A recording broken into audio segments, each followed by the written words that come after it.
राहुल गांधी की यात्रा के 100 दिन हुए पूरे। मीडिया से लेकर विपक्ष तक सभी ने साधा निशाना। यात्रा से कांग्रेस के लिए जगी उम्मीद। क्या वाकई इस यात्रा के जरिए राहुल गांधी प्रधानमंत्री नरेंद्र मोदी के मुकाबले में कहीं खड़े हुए हैं? चुनावी यात्रा में भारत जोड़ो यात्रा से कांग्रेस को क्या कुछ फायदा मिलेगा? राहुल गांधी भारत छोड़ो यात्रा के 100 दिन पूरे हो चुके हैं। इस यात्रा में जो तस्वीरें निकलकर सामने आ रही हैं, उनमें भीड़ काफी दिखाई पड़ रही है। लेकिन क्या इन 100 दिनों में भारत जोड़ो यात्रा से कांग्रेस को कुछ उम्मीदें जगी हैं?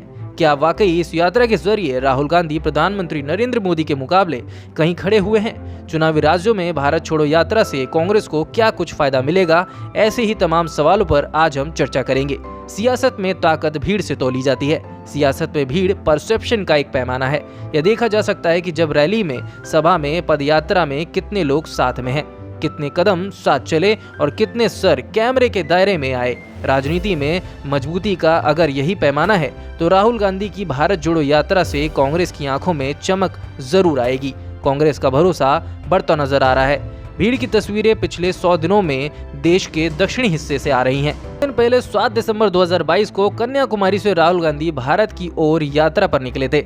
अब तक कई राज्यों के जिलों से गुजरती ये यात्रा 3000 किलोमीटर तय कर चुकी है। कई राज्यों से चलकर इस यात्रा को कश्मीर तक पहुंचना है।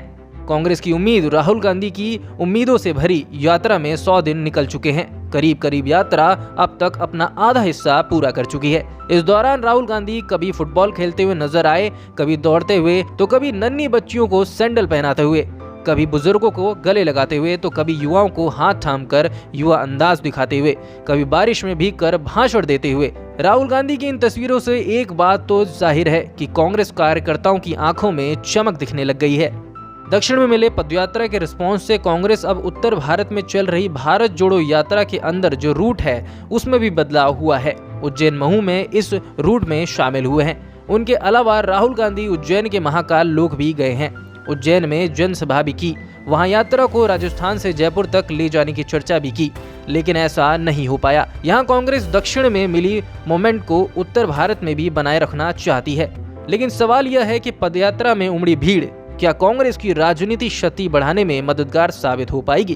क्या कांग्रेस अब खोई हुई जमीन वापस ले पाएगी? तो भारत छोड़ो यात्रा से कांग्रेस और राहुल गांधी को क्या कुछ हासिल होने वाला है, इसकी हम जमीनी हकीकत आपको बताने जा रहे हैं। हाल ही में एक मीडिया चैनल के सर्वे से कुछ चौंकाने वाले नतीजे सामने आए हैं। भारत जोड़ो यात्रा पर निकले हुए राहुल गांधी इस यात्रा के जरिए लोगों से कितना जुड़ पाए, उनकी लोकप्रियता में कितना इजाफा हुआ, और यह भी बताएंगे कि इस यात्रा के बाद क्या राहुल गांधी वाकई पीएम मोदी के मुकाबले कहीं खड़े हुए हैं।